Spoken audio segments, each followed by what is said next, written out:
The proposition. The letter arrived on university stationery, but Eliza Morgan recognized the veiled threat beneath the polite administrative language. Her research funding was being reassessed due to budget constraints and prioritization of commercially viable projects. Translation: pack up your office by the end of the semester. Eliza pushed her wire-rimmed glasses up and pinched the bridge of her nose. 5 years of groundbreaking work in applied mathematical theory, and the university was cutting her loose because her research didn't have immediate profit potential. The irony wasn't lost on her. Her models for predicting complex system behaviors could revolutionize everything from climate science to economic forecasting. But because she refused to limit their application to proprietary commercial software, she was deemed fiscally incompatible with institutional objectives. "Coffee?" asked Jamie, her graduate assistant, appearing in the doorway with 2 steaming mugs. "You look like you could use it." "The letter came," Eliza said, accepting the cup gratefully. "We have until June." Jamie slumped into the chair across from her desk. At 24, he still had the optimism Eliza remembered having at his age. "But your work on chaotic systems is revolutionary. They can't just shut us down." "Apparently, they can."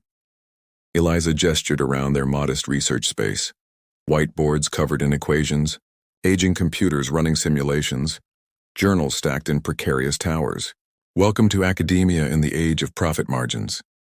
Before Jamie could respond, Eliza's phone rang.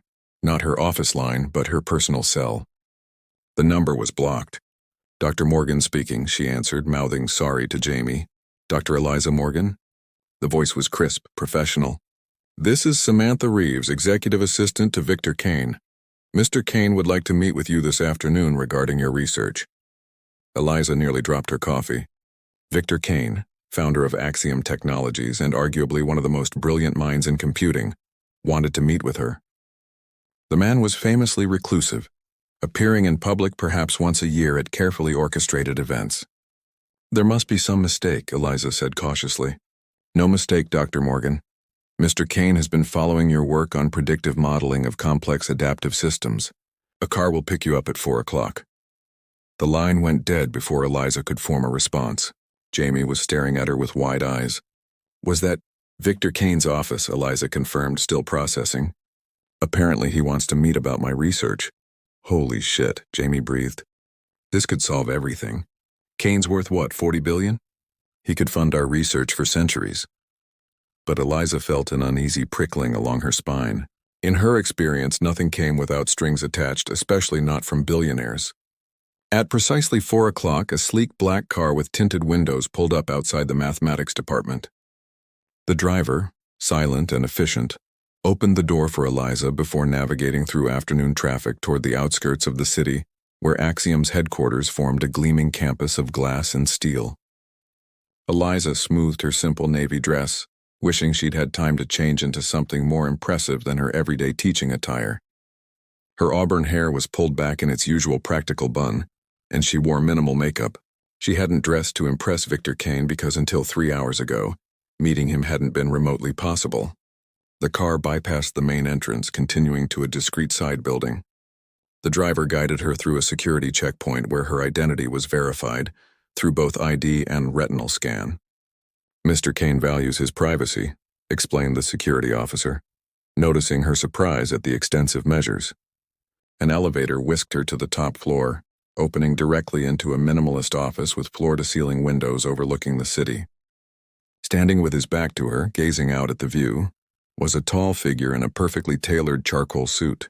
"Dr. Morgan," he said without turning. "Thank you for coming on such short notice." When Victor Kane finally turned to face her, Eliza was struck by how different he looked in person compared to the few photographs that existed of him. Younger than she'd expected, perhaps mid-30s with sharp features and penetrating gray eyes that seemed to catalog everything they observed. His dark hair was shorter than in his most recent public appearance, and a faint scar traced his left jawline. "Mr. Kane," she acknowledged, accepting his handshake. His grip was firm but not domineering. "I admit I'm curious about why you wanted to meet." "Please sit." He gestured to a seating area where a woman was already waiting. "This is Nova, my special projects director." Nova was striking in a way that immediately drew attention. with unusual features that seemed both familiar and exotic. Her skin had a faint lavender undertone that Eliza initially attributed to the room's lighting, and her eyes were an extraordinary violet shade. Her silver-white hair was cropped short, framing her face in a way that emphasized her high cheekbones. "Dr. Morgan," Nova nodded, her voice carrying a subtle accent Eliza couldn't place. "Your equations on emergent properties in chaotic systems are quite illuminating." Eliza took the offered seat, hyper-aware of being assessed by two intensely intelligent gazes. "I'll be direct," Victor said, leaning forward slightly. "The university is terminating your funding because your work threatens existing power structures. Predictive models that accurately forecast market behaviors, social trends, and resource distribution patterns would disrupt too many profitable enterprises." "How could you possibly know about the university's decision?" Eliza asked, unnerved. The letter had arrived only this morning. Victor's smile didn't reach his eyes. "Information is my business, Dr. Morgan, just as mathematical truth is yours." He stood and walked to a tablet on his desk, activating a holographic display that filled the space between them. Eliza recognized her own equations, expanded and applied in ways she had only theoretically explored. "We've been developing applications based on your published work," Victor explained. "But we've reached the limits of what can be done without your direct involvement. I want to offer you a position at Axiom, complete research freedom, a state-of-the-art facility, and a team of the brightest minds to support your work." "In exchange for?" Eliza asked, immediately suspicious.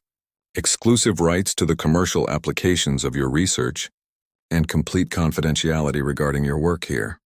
So I'd be working in a gilded cage, unable to publish or share my findings with the scientific community," Eliza summarized.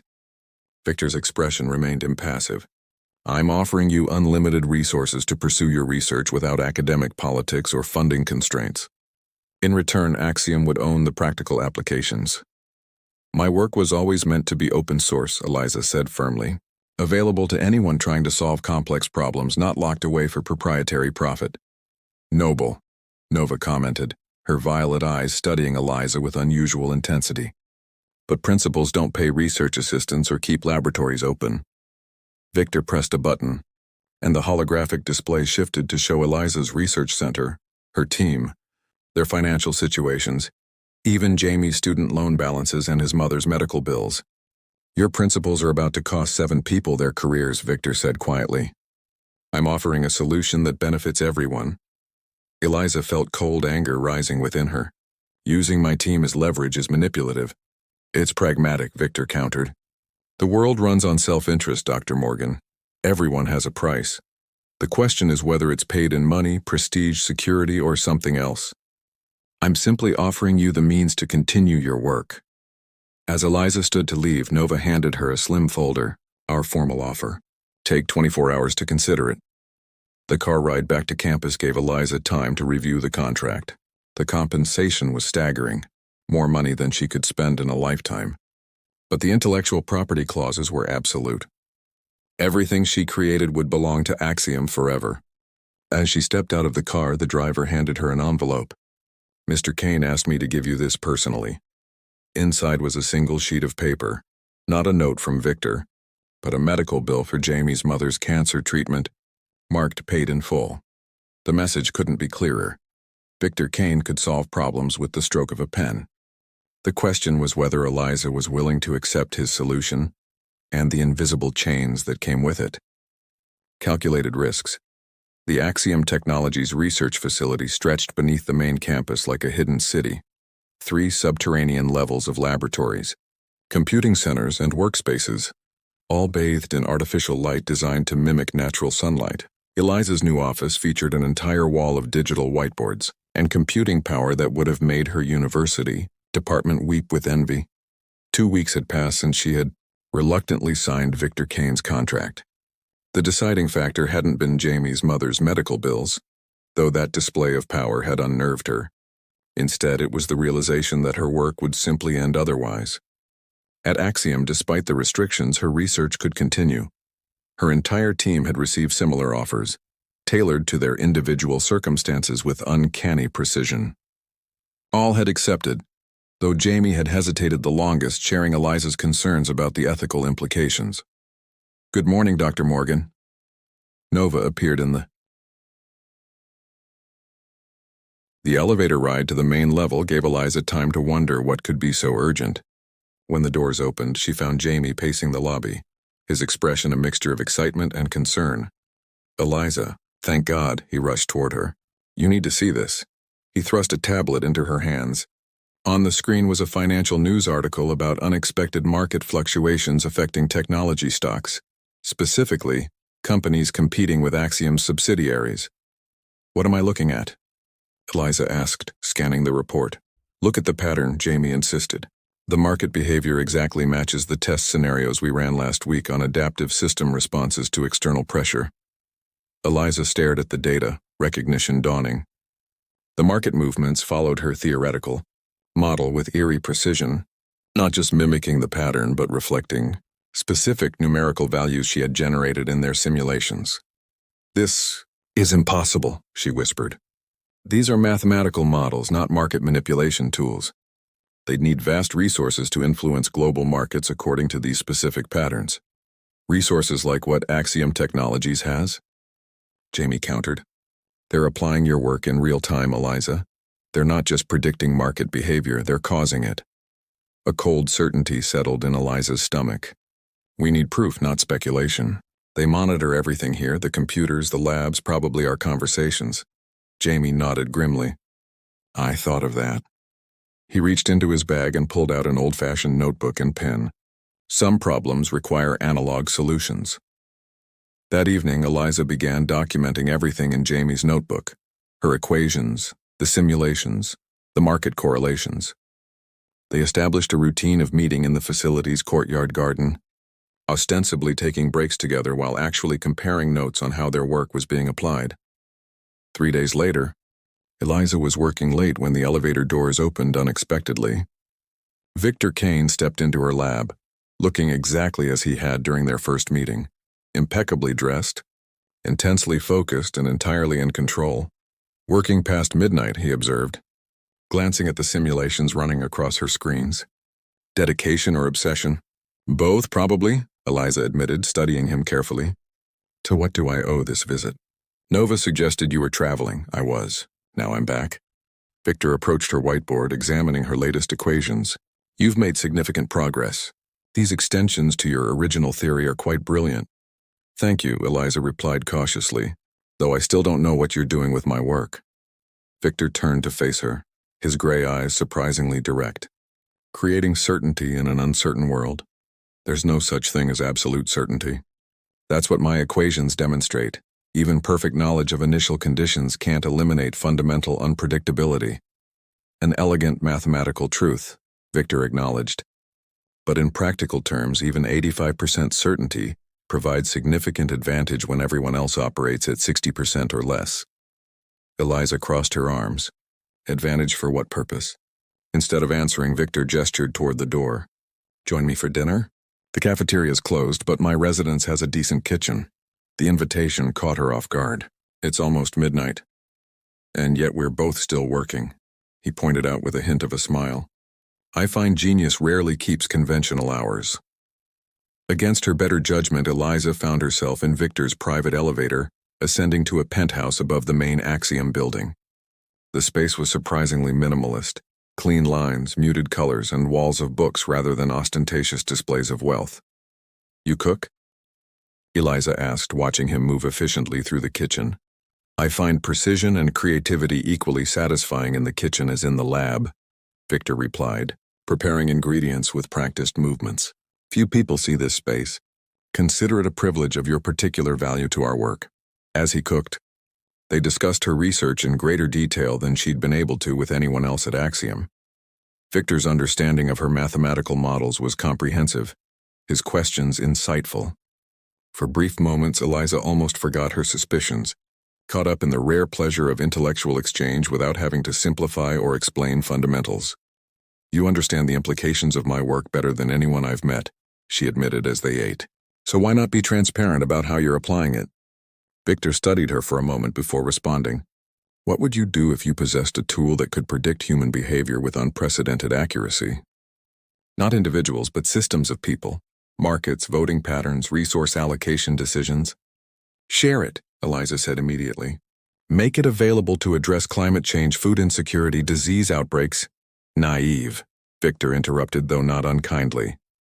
Power of that magnitude would immediately be weaponized by governments, corporations, anyone seeking advantage.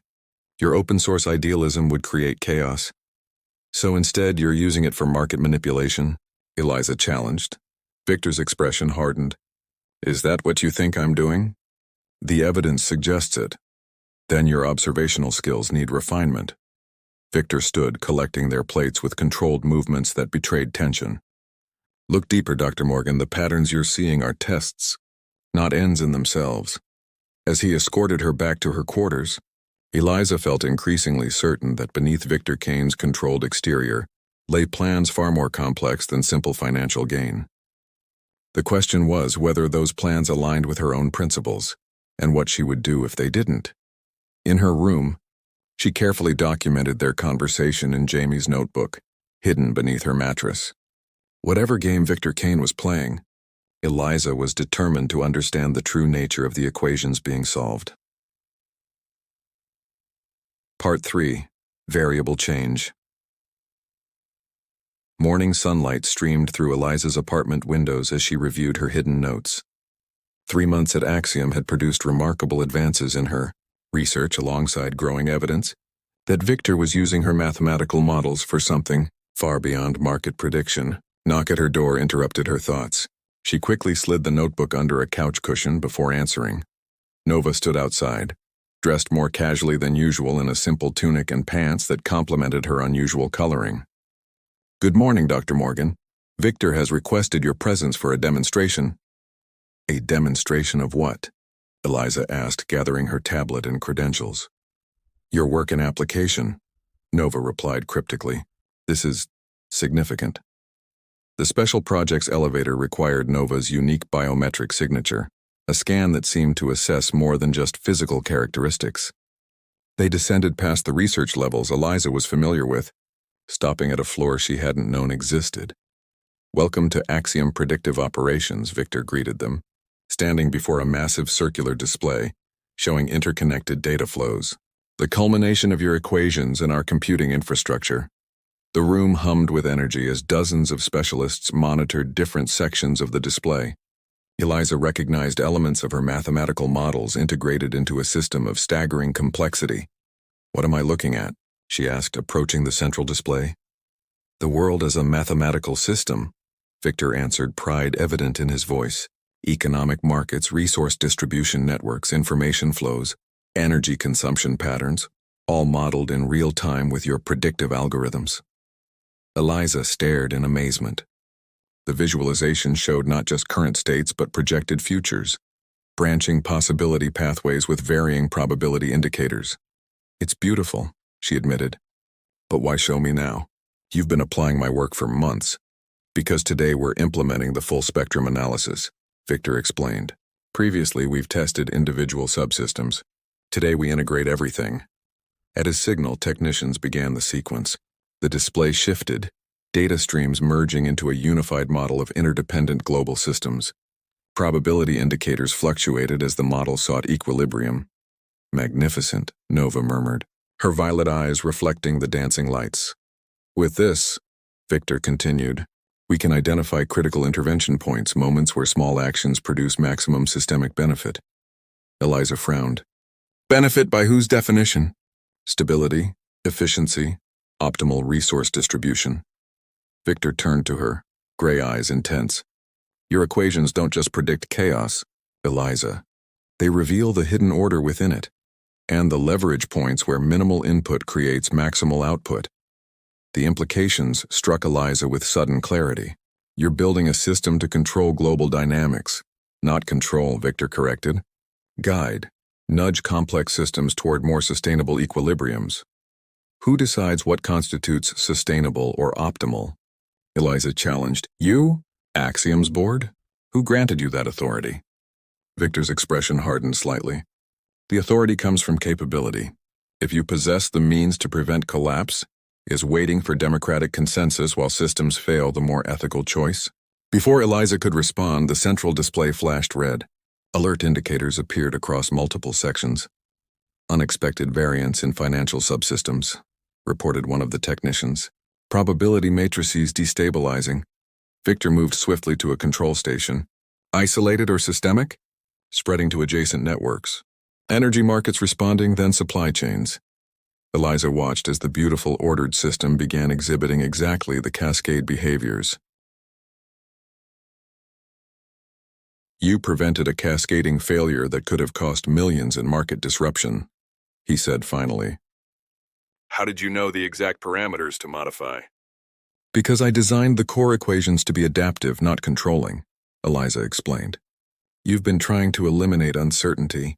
I embrace it as a feature, not a bug. Victor stopped pacing, studying her with intensity. Most people fear uncertainty. They crave control, predictability. And yet life thrives because of variation, not despite it, Eliza countered. Perfect order is sterile. Evolution requires mutation. Errors that sometimes become advantages. A mathematician defending randomness, Victor said with a hint of a smile. You continue to surprise me, Dr. Morgan. Whereas you, Mr. Kane, are proving precisely as enigmatic as advertised. Eliza crossed her arms. What are you really trying to accomplish with my research? Victor was silent for a long moment, seeming to debate how much to reveal. What if I told you that humanity is approaching multiple simultaneous tipping points? Climate systems, resource depletion, political polarization, wealth concentration, all accelerating toward critical thresholds. I'd say that's well established by existing research. What's not established is whether intervention is still possible, Victor continued. Your mathematics offer something unprecedented, not just prediction, but identification of minimal interventions with maximal stabilizing effects. Social engineering on a global scale, Eliza said flatly. Species preservation, Victor corrected. Though I understand why the distinction might seem academic from your perspective. Eliza studied him, trying to reconcile the brilliant, passionate man before her with the calculating billionaire who had essentially blackmailed her into working for him. Why the secrecy? Why not be transparent about goals that many would support? Transparency creates opposition before results can demonstrate value, Victor said pragmatically. Established interests would sabotage efforts that threaten their power, regardless of broader benefit. So you appoint yourself humanity's secret guardian? Someone must act while others debate, Victor replied, then surprised her by adding, but I'm not immune to questioning my methods. Your perspective today would illuminating. The admission of fallibility seemed to cost him something, revealing a vulnerability at odds with his carefully constructed image.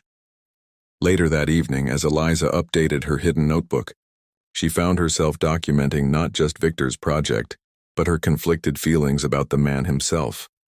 His goals were arguably noble, his methods questionable, and his brilliance undeniable.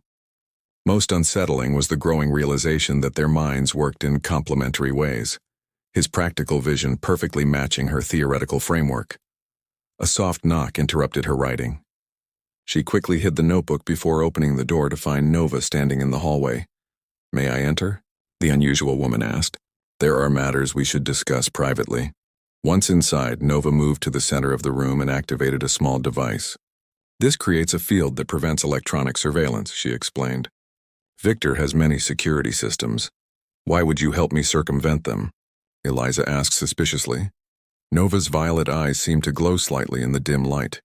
Because balance requires complete information, Victor believes he's acting for humanity's benefit, and in many ways he is.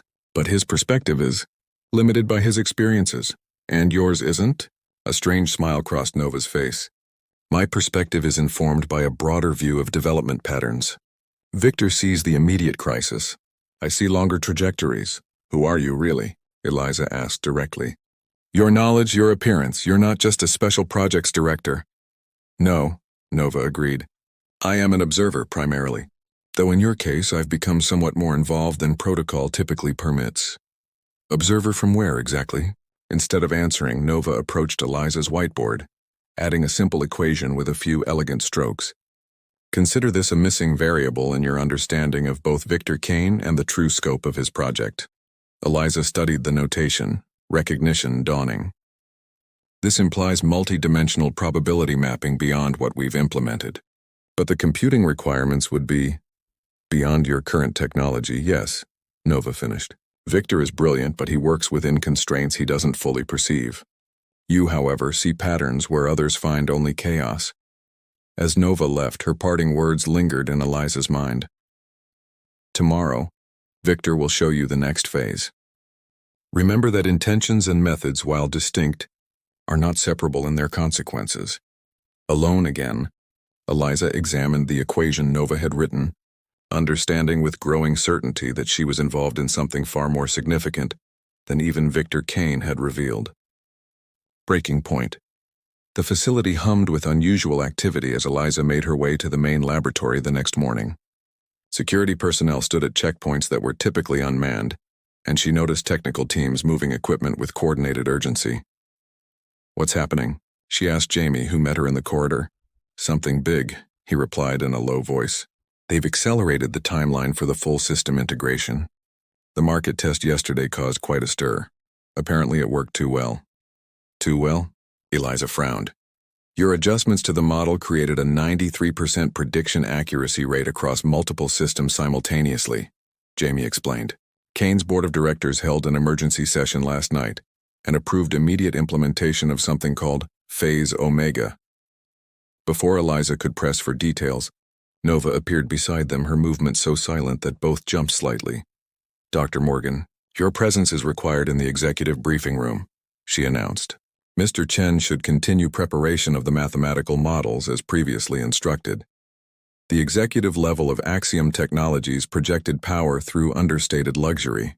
Natural materials, clean lines, and artwork worth millions displayed as casually as posters in a dormitory. The briefing room contained a semicircular table where 12 people sat facing a holographic display. Victor stood at the center, his usual impeccable suit replaced by a more casual black ensemble that somehow made him look more intimidating rather than less. "Dr. Morgan," he greeted her with a nod. "Please join us. We were just discussing your contribution to yesterday's breakthrough." Eliza took the empty seat beside him, acutely aware of the scrutiny from the assembled executives. "For those who haven't had the pleasure," Victor continued, "this is Dr. Eliza Morgan, the mathematician whose work forms the theoretical foundation of Project Prometheus." "Project Prometheus?" Eliza whispered, the mythological reference not lost on her. "Bringing enlightenment to humanity," Victor replied quietly before addressing the room again. "Yesterday's test confirmed what we've theorized. Dr. Morgan's algorithms can predict and influence complex system behaviors with unprecedented accuracy." "Influence or control?" asked an older man at the far end of the table.